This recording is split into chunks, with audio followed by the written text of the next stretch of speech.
So this is problem 415, and the purpose of what I'm about to walk you through is to just explain how you might go about doing it. As I record this, you still have time to submit it, so I don't want to give away all of the answer to this problem, but I will kind of help you structure it and maybe give you some hints along the way.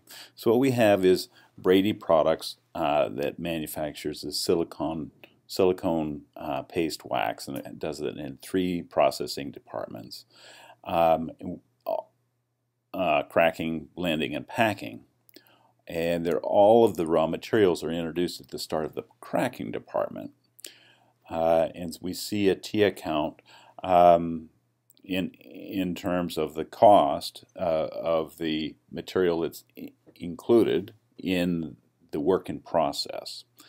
At the beginning of the period, it was $309,880. We've added materials $580,000 and conversion costs of $375, $371. We don't know how much we've transferred out to the blending department, and we don't know what the ending inventory is.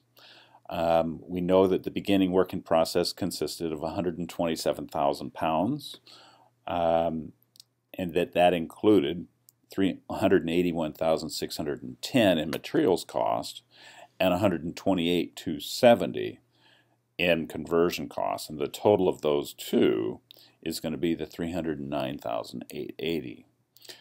The May 1 work in process was 100% complete with regard to materials and 80% complete with regard to the conversion cost.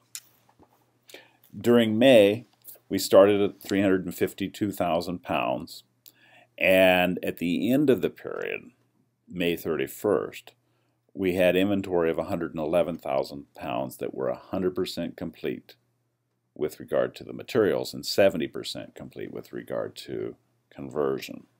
They used the weighted average method to account for all units and costs. And so we're focusing in specifically on the cracking department, and it asks 3 separate questions. The first question is, determine the equivalent units of production for May, and it asks you to do this for materials and for conversion. And I would encourage you to, generally speaking, whenever they're talking about materials and conversion, to do materials first and then come back and do the conversion. So the first thing we're going to do is we're going to go down here to the bottom, and this is the working area. This is a format that'll provide you a way to get the solution. And the first thing we're going to do is figure out, well, okay, how many units were transferred out? And we know that we started with 127,000 units, and then we, in our inventory, in our work in process inventory, and we started another 352,000 during the period. And this is this beginning work in process, adding the units that were started, the 352,000, and subtracting the ending work in process, which is 111,000 pounds. And so what we actually transferred out would be 368,000 pounds. And you can put that here in materials and in conversion. Now, in the materials, we have ending work in process that's 100% of the 111,000, and we have conversion that's 70% of the 111,000. And so we're going to add those, because not only did we transfer these out, but we've also had these costs that are considered part of our ending work in process. So we've done that also, and so we're going to add those, or what we've transferred out, and what we have in the ending inventory, and say that that total is what we have produced, our equivalent units of production. And this is, of course, following the weighted average method. And so that'll give us the 352 plus 111,000, the equivalent units of materials production, and 352 plus 70% of 111,000 for the conversion. Now, in number 2 it says, okay, figure out the cost per equivalent unit.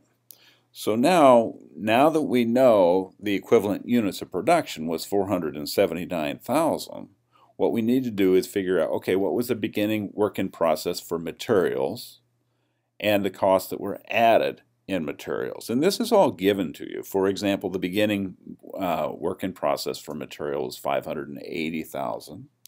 And then we had,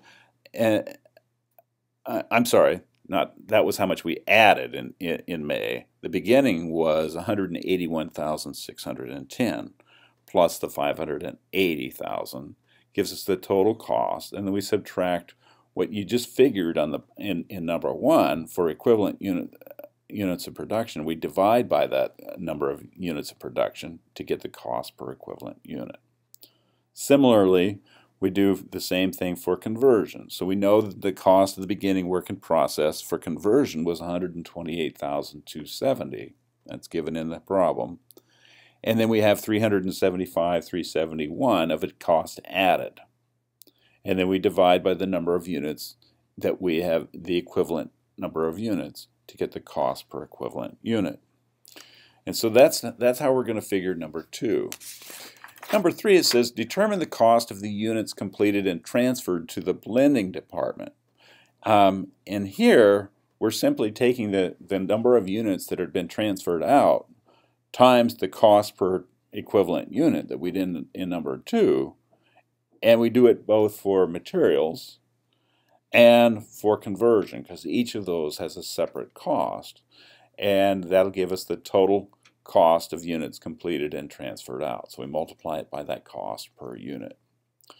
And that's all laid out down here. Units transferred to the next department multiplied by the cost per equivalent unit. This was from answer number 1, and this is from answer number 2, and we multiply those two and we get answer number 3 for these numbers right here.